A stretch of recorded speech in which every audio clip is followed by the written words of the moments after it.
அனைவருக்கும் வணக்கம். பல வருடங்களா ஜியோ பாலிடிக்ஸ்ல ஓடிட்டு இருக்கக்கூடிய மிகப்பெரிய பஞ்சாயத்து என்னன்னு பார்த்தீங்கன்னா, நம்முடைய இந்தியாவுக்கும், நம்மோட அண்டை நாடான சைனாவுக்கும் இடையில இருக்கக்கூடிய பார்டர் டிஸ்ட்ரிபியூட்டான பஞ்சாயத்து தான் மிகப்பெரிய பஞ்சாயத்தா ஜியோ பாலிடிக்ஸ்ல இன்னைக்கு வரைக்கும் நடந்துட்டு இருக்கு. இது வரைக்கும் 24 மீட்டிங்ஸ் நடந்திருக்கு. இப்போ நடக்க போறது 25வது மீட்டிங்ஸ். இந்த மீட்டிங்ல நம்மோட என்எஸ்ஏ ஹெட்டான அஜித் தோவல் சாரும், சைனாவோட ஃபாரின் மினிஸ்டரான வேங்கையும் சந்திக்க போறாங்க பெய்ஜிங்கில். இந்த சந்திப்பு மிக முக்கியமாக பார்க்கப்படுது. ஏன்னா இந்த சந்திப்பு நம்முடைய இந்தியா மற்றும் சைனாவுக்கு மட்டும் முக்கியமானது கிடையாது. இதை ரஷ்யாவும் அமெரிக்காவும் ரொம்ப உன்னிப்பாக கவனிச்சிட்டு இருக்காங்க. ஏன் இதை ரஷ்யாவும் அமெரிக்காவும் ரொம்ப உன்னிப்பாக கவனிக்கிறாங்க? இது நமக்கும் சைனாவுக்கும் உள்ள ரிலேஷன்ஷிப்பை எப்படி இம்ப்ரூவ் பண்ண போகுது அப்படிங்கிறத பற்றி தான் இந்த வீடியோவில் நம்ம முழுசாக பார்க்க போகிறோம். அதுக்கு முன்னாடி நீங்கள் என்ன சேனலை சப்ஸ்கிரைப் பண்ணலாம், சப்ஸ்கிரைப் பண்ணுங்கள். மறக்காமல் பெல் ஐக்கானை கிளிக் பண்ணுங்கள். வாங்க வீடியோக்குள்ளே போகலாம்.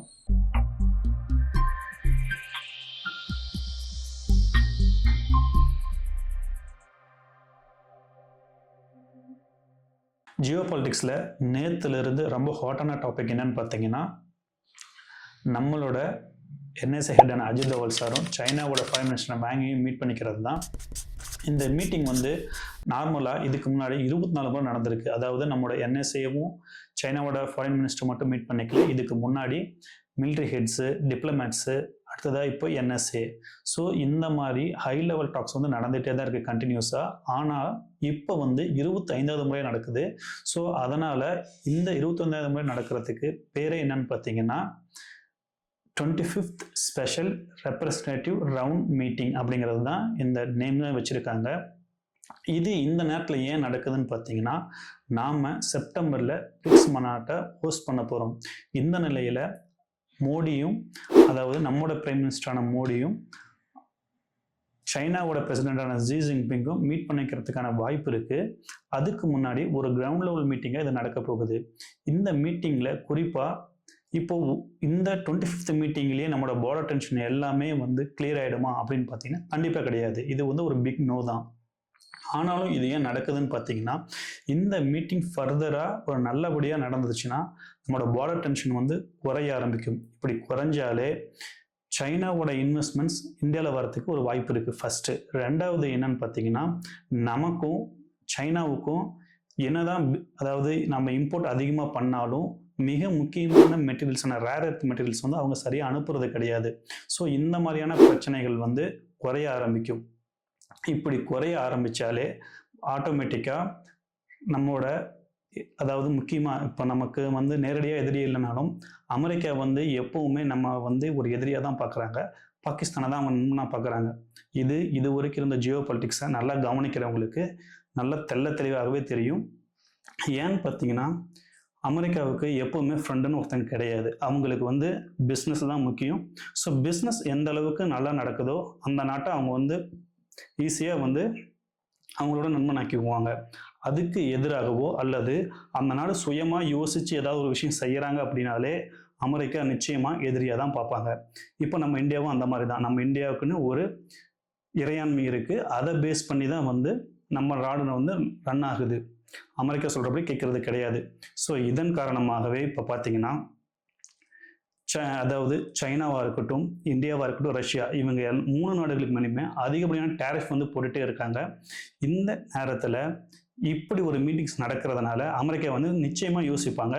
ஏற்கனவே அவங்களோட செனட்டில் இருக்கிறவங்களா இருக்கட்டும், அவங்களோட காங்கிரஸில் இருக்கிறவங்களா இருக்கட்டும், நிறைய பேர் ட்ரம்புக்கு அட்வைஸே பண்ணியிருக்காங்க. என்னன்னு பார்த்தீங்கன்னா, நாம் தொடர்ச்சியாக ரஷ்யா, சைனா, இந்தியா இந்த 3 நாடுகள் மேலேயும் டேரிஃபை அதாவது போட்டுக்கிட்டே இருந்தோம்னா ஆட்டோமேட்டிக்காக 3 பேர் என்ன பண்ணுவாங்க, ஒன்றாயிடுவாங்க. இப்படி ஒன்றாயிட்டோம்னா நாம் தனிமை அடைஞ்சிருவோம்.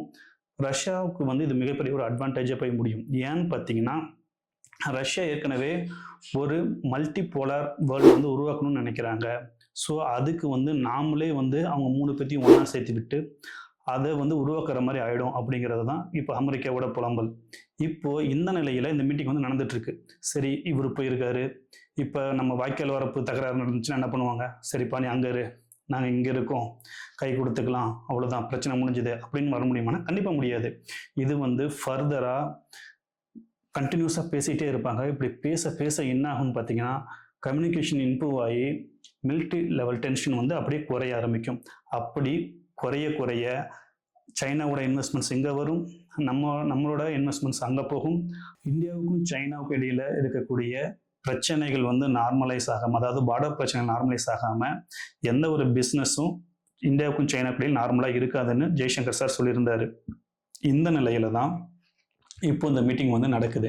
இந்த மீட்டிங் நடக்கிறதுக்கு ஒரு மாதம் முன்னாடியே பார்த்தீங்கன்னா, நாம் சில இடங்களுக்கு, அதாவது குறிப்பாக அருணாச்சல பிரதேசில் இருக்கக்கூடிய இடங்களுக்கு வந்து நாம் நம்மளோட ஜியோகிராஃபிக்கில் சில நேம்ஸ் வந்து கொடுத்தோம். இந்த நேம் கொடுக்கும்போதே சைனா வந்து இதை கண்டினியூஸாக எதிர்த்தாங்க.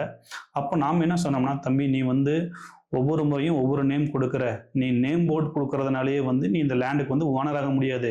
அருணாச்சல பிரதேசங்கிறது எப்பவுமே இன்னைக்கும் சரி, நாளைக்கும் சரி, நேற்றும் சரி, எப்பவுமே அருணாச்சல பிரதேஷ் இந்தியாவோட ஒரு இன்டெக்ரல் பார்ட்னு சொல்லி தீர்க்கமாக வந்து சொல்லிட்டோம். இந்த நிலையில தான் இந்த டாக்ஸ் வந்து நடக்குது.